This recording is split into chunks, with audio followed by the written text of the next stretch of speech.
la communication qui sont avec nous, les étudiants de l'ISTC. Merci de votre présence. Ben, je ne sais pas, on dit les étudiants de l'ISTC, philo. Non, je comprends. Comme ils sont beaucoup comme ça là. RTI, ISTC, c'est clôture. Et surtout, ils sont plus clôture. On ne peut pas transporter.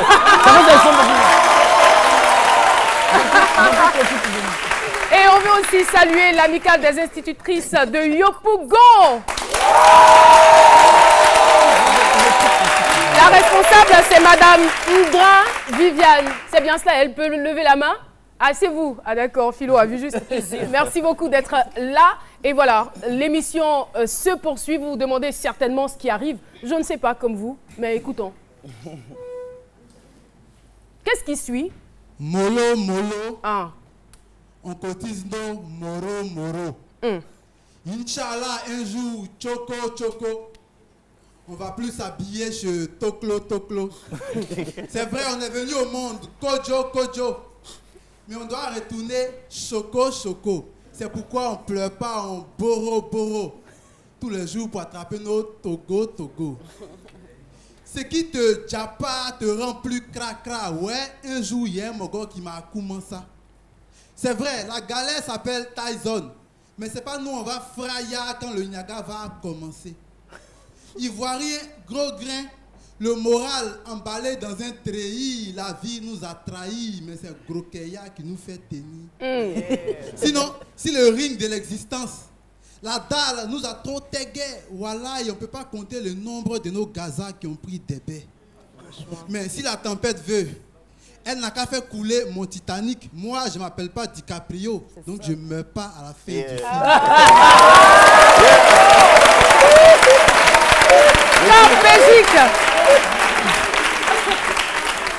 La foi reste notre seul Bagbadji.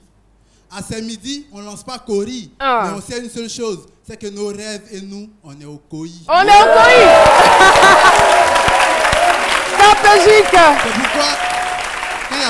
C'est pourquoi même quand il n'y a pas de transport, on n'a pas honte de gratter. Notre vie est comme un bus de Sotra, ça balance, mais on est accroché. À l'état civil, c'est Kofi parfait. Bravo. On va reprendre ensemble le refrain. Molo. On cotise nos moro. Inch'Allah, un jour. Choco. On va plus s'habiller chez Toklo.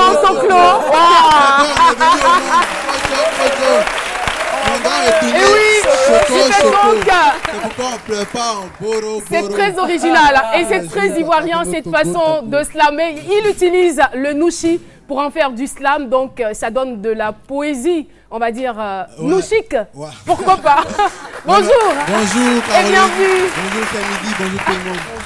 Alors, ce concept, il est né comment? En tout cas, quand on t'écoute, ça s'apparente un peu quand même au style de Garba 50 que tout le monde connaît. Oui, je le reconnais. Ils vous ont inspiré beaucoup, Garba 50, Billy, tous ceux qui ont l'amour de ce langage-là. Voilà, il faut dire qu'on a grandi dans des quartiers où vraiment le nouchi était la langue prisée, donc c'est resté, ce sont des réflexes qui sont restés. Tout à fait. Et puis malgré l'école, on n'a pas oublié et on essaie de valoriser ce langage-là à travers l'art que nous faisons qui est le slam. Et le message que vous véhiculez à travers cette chanson? C'est de garder espoir, de dire à tout le monde que la vie n'est pas, rien n'est perdu. Même si tu es né, même si tu es né Kojo, vraiment tu peux finir Choco. C'est tout ici. Voilà, merci beaucoup. Capégique.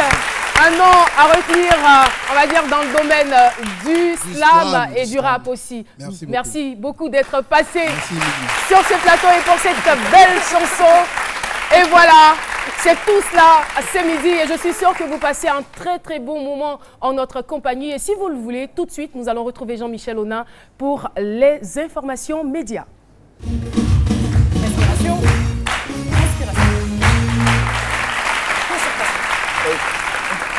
Et pour commencer, comme chaque semaine, j'ai regardé la télé pour vous. Je suis tombé sur un décret annoncé au JT de 20 h sur RTI 1, une décision qui concerne indirectement ou encore également les médias. On découvre. Il organise un ensemble de règles qui exigent des praticiens de la médecine traditionnelle une certaine connaissance, un certain savoir-faire l'obligation et l'habileté qui se rattachent à toute démarche de soins, notamment une démarche diagnostique d'abord et ensuite une démarche thérapeutique. À cet effet, ce décret interdit, notamment aux praticiens de la médecine traditionnelle, tout acte de publicité dans l'exercice de leur art. Par ailleurs, il interdit l'usage du titre de docteur ou de professeur ou de tout autre titre de la médecine conventionnelle par les praticiens de la médecine traditionnelle. Il est proscrit l'usage des parties du corps ou d'organes humains aux fins thérapeutiques de médecine traditionnelle. Voilà qui devrait mettre fin à l'anarchie que connaît ce secteur. C'est fait exprès, j'ai tenu à vous montrer cet extrait, surtout pour parler aux radios de proximité parce qu'il y a un peu trop de, de tradis praticiens. Mais s'ils ne s'appellent pas docteurs, ils vont s'appeler comment? Ça, moi, je n'ai plus pas. Ils sont tous docteurs. Voilà. Surtout toi, donc, attention. Tu dois porter ce nom-là, ça y est, c'est bon. La puissante chaîne qatari Al Jazeera, qui est considérée comme la CNN du monde arabe, a fait un fiasco aux États-Unis. Elle s'est installée en août 2013, précisément dans le quartier de Manhattan, à New York, avec un personnel de 850 embauchés et 12 bureaux ouverts à travers le pays. Eh bien, malheureusement, avec tous ces puissants moyens, la chaîne 100% Information n'a pas pu résister à la concurrence de Fox News, qui est le leader dans le domaine, CNN et MSNBC, et surtout parce qu'elle n'a pas réussi à se trouver un public au-delà des 10 000 téléspectateurs. Donc d'ici... Pourquoi bon. On ne va pas faire d'analyse sur le sujet. Et voilà, on va refermer sur une note de fierté et de rareté en pleine 17e édition de la cérémonie des Ebony qui récompense annuellement au Côte d'Ivoire les meilleurs journalistes. Eh bien, pour la première fois dans l'histoire de ce rendez-vous, un correspondant régional a décroché le prix, le Super Ebony, mais pas seulement, également le prix de la meilleure enquête, prix de la meilleure interview, Ebony Radio, c'est 4 prix à la fois qu'on devrait saluer, surtout qu'on est en face de la relève du journalisme. Alors, qui est-il? C'est Jérôme Kouakou. Très rapidement, vite fait, un CV Express, il a 10 ans de métier, il a un ESS en journalisme et production audiovisuelle.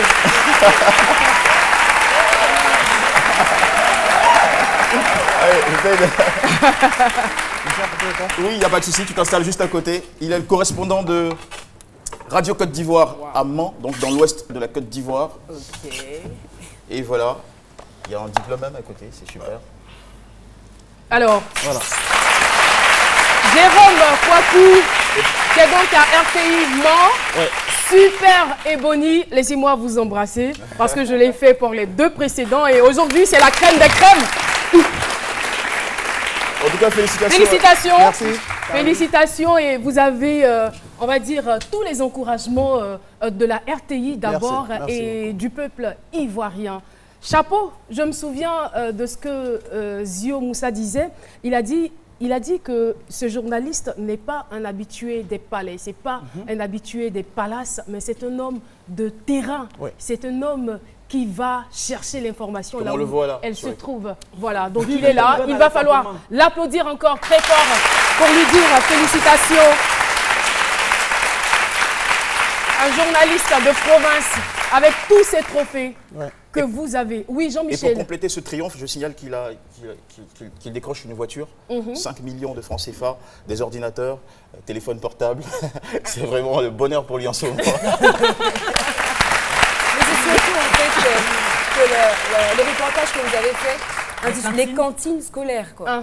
Oui, en réalité, ce n'est pas un seul reportage. Okay. Vous savez, Ebony maintenant, ce n'est pas qu'on donne un thème et puis vous partez produire par rapport à ce thème-là. Désormais, Ebony, on dit tout le travail que vous avez fait sur toute l'année, à la fin, on vous juge. Alors, quand Ebony arrive, on vous demande tout ce que vous avez fait sur toute l'année.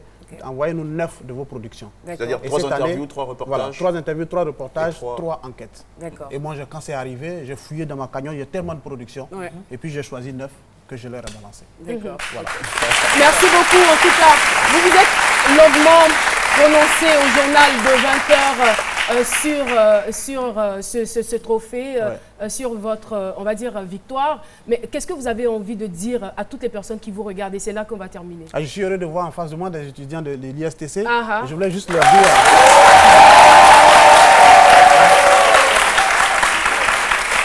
Je voudrais juste leur dire, ils font bien de se former parce que pour réussir dans ce métier, il faut être bien formé.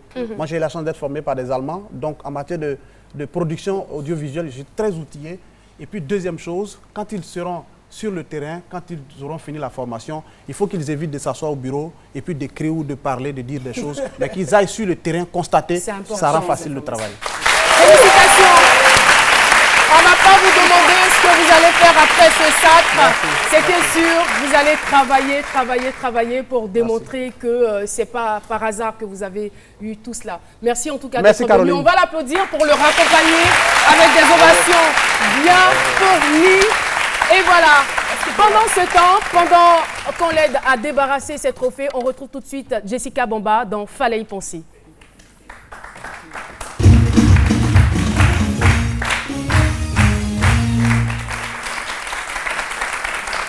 Donc on attaque la deuxième partie de notre chronique de la semaine dernière. Donc le sujet c'était l'entretien d'embauche sans embûche. Donc on a parlé de la tenue vestimentaire la semaine dernière.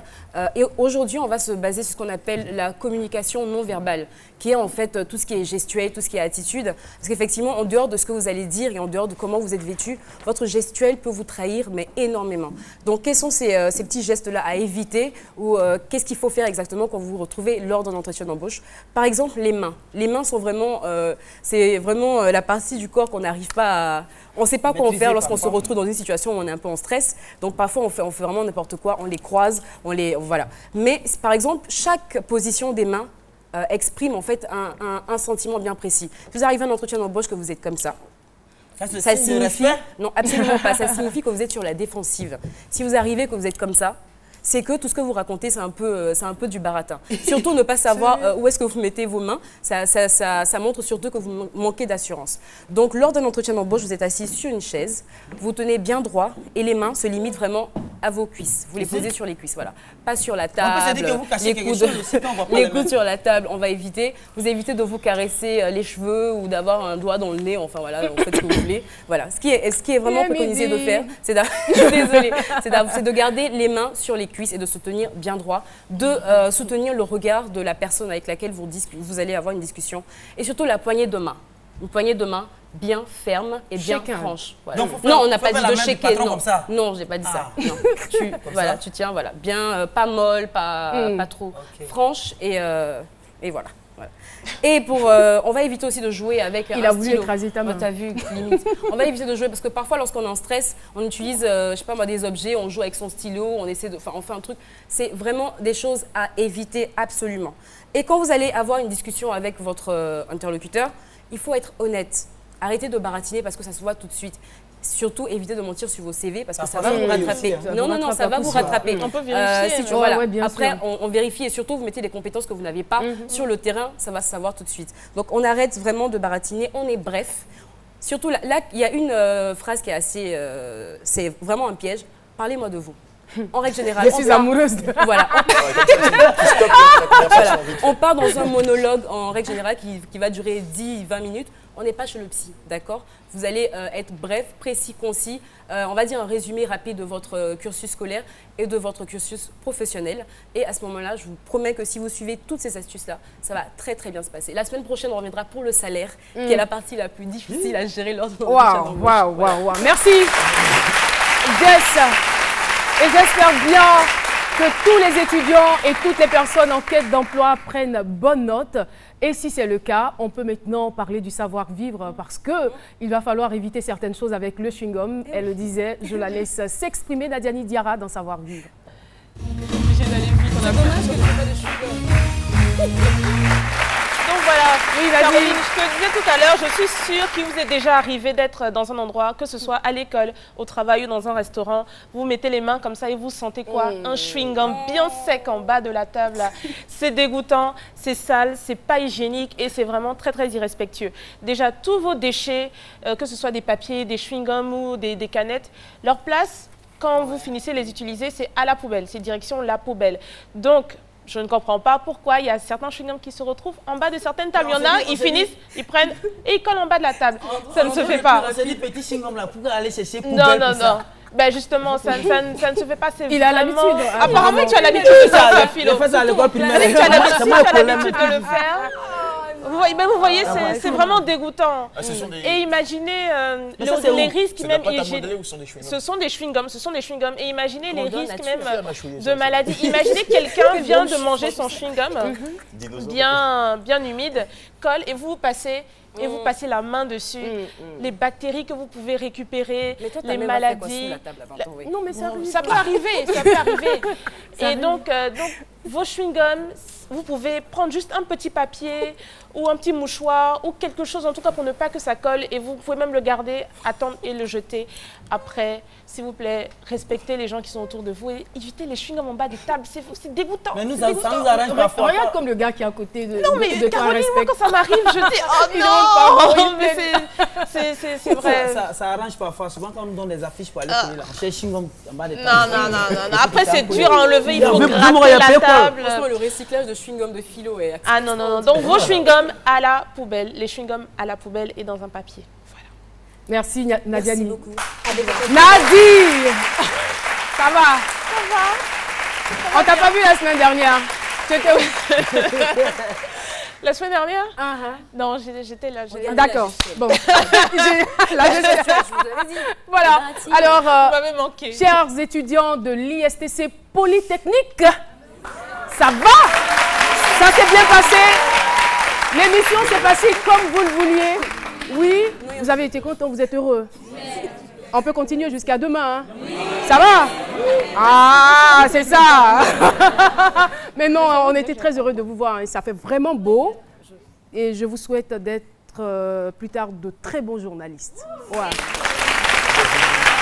Et que des ouvertures se fassent. Merci aussi aux institutrices. Merci pour l'éducation que vous donnez aux enfants. Merci d'être venus. Public de ce midi et chers téléspectateurs, l'émission est terminée. Je vous souhaite de passer une excellente après-midi. On se donne rendez-vous demain à 12h. Au revoir.